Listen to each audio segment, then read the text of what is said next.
So you want to build a custom cabinet. Maybe it's got to be a special height, or like in my case, a custom depth. Because if it would have been standard depth, it would have stuck out past this wall right there.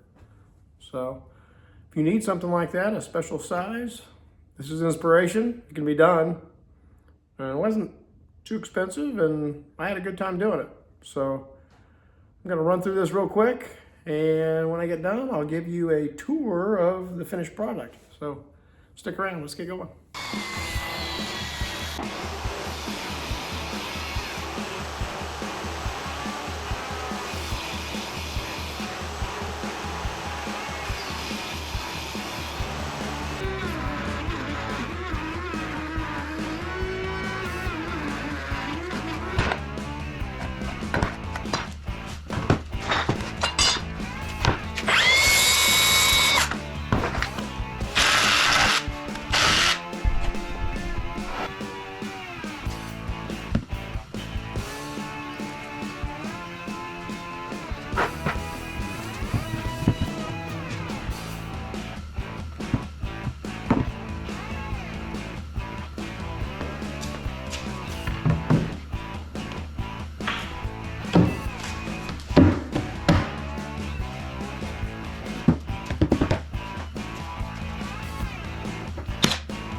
Show you what I got going on. Just over 9-foot Rama cabinets here, and my laser mark on that corner is dead on, and on this side, I mean, it's a good ½ inch. So I guess my fix is going to be, I'm going to cut, I marked it here on the wall, So I'll cut some shims the full length of these cabinet sides, and I'll just tack them on the bottom. And that should straighten it out.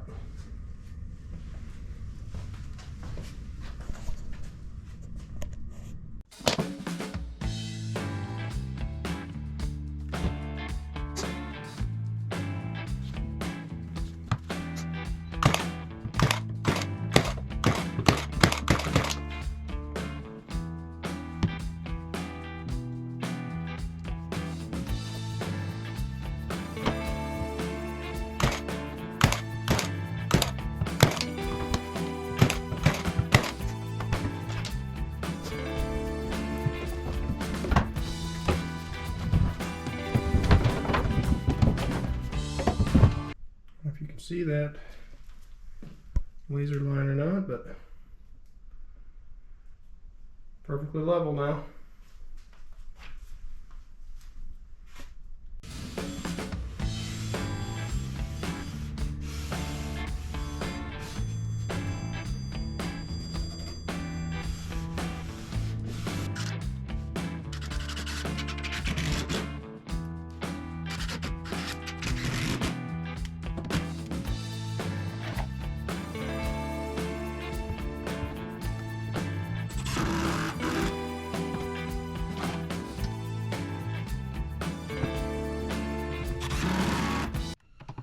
Building the face frame, get the boards cut out. I just cut them out of a single 1x8 poplar,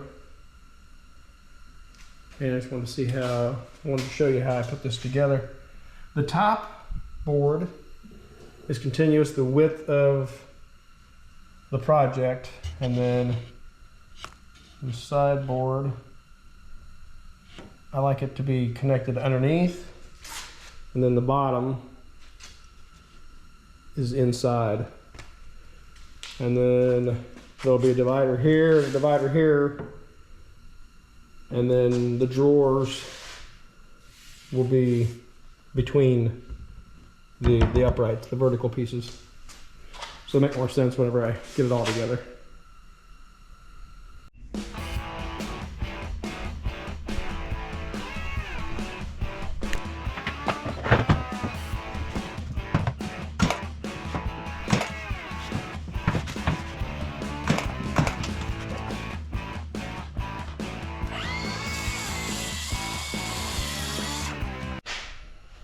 Gotta get this sink mounted in this top.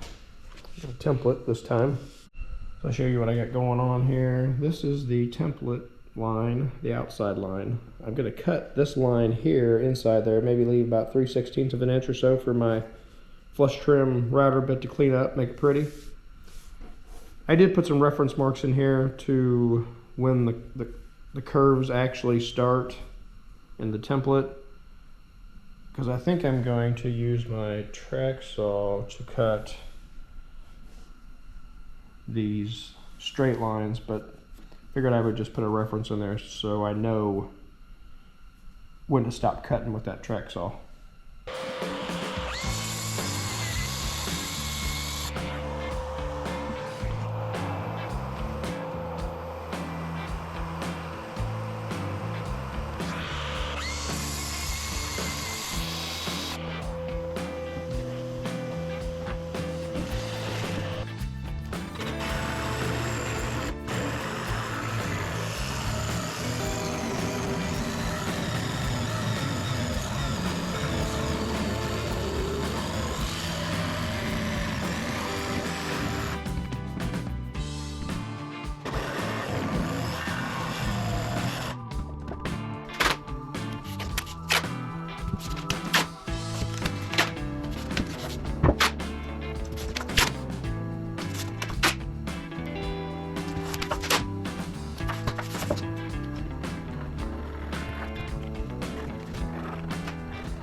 I'm finishing this with a Rubio Monaco copy. I think it's an Amazon brand, Nutura 1 coat.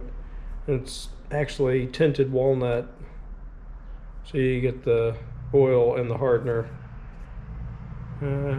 Reviews are good. We'll see how it goes.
A very nice tight fit. As you can see, they're just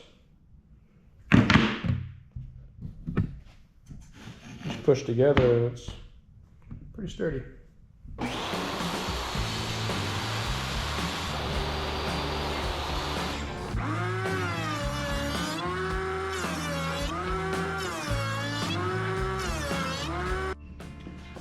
Okay, now we're gonna lower this bit down to get the rest of this scrap.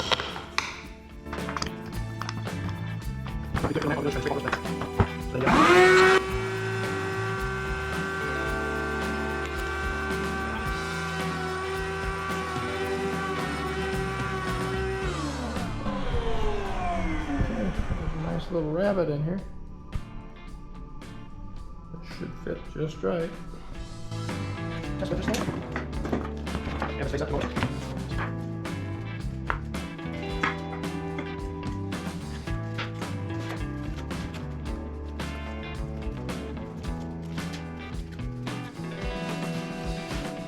Really nice.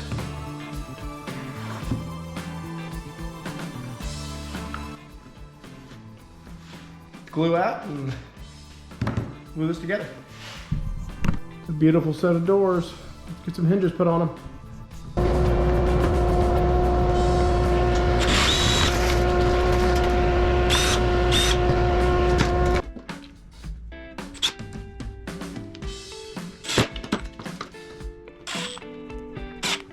The easiest way to install these doors is this walnut is 1/2 inch thick. I know that I want a 1/2 inch overlay down here, so I clamp this block on here 1/2 inch down. That way I can just let the door rest on this while I install it on the face frame.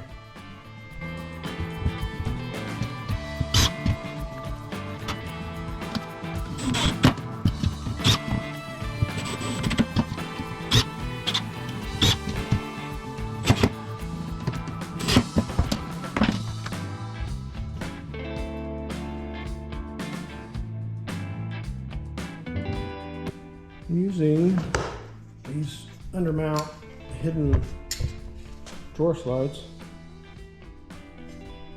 I just thought I'd share. So easy to put these things in. This board here mounts in the back of the cabinet. Just screw it up there, and I went ahead and mounted the brackets ahead of time. So this is going to slide in that bracket there, like so. And this mounts to the face frame. Show you that board with my brackets mounted. Just popped a couple pocket holes in them. Screwed it to the cabinet. I'm just going to put this in there, slide it in. Pop a screw in here and just over in. Easy breezy.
Alright, I promised you a tour when I get done with the video. As you can see, we built a coffee bar. Got the coffee pot and the mugs. You gotta have a Keurig these days. Sink makes it really nice. Drawers. Line them in walnut, so that's nice. Still kind of maybe want to put some dividers on. I haven't finished the storage underneath here yet. That's coming. I did put in a trash receptacle. And all in all, turned out great. Little paint, some hardware, and a little decorating from Bon. Hope you enjoyed this video. Sure hope you'll subscribe. It helps the guy out. And as always, hey, it's free. It doesn't cost anything to subscribe. So, thanks for watching. I'll see you next time.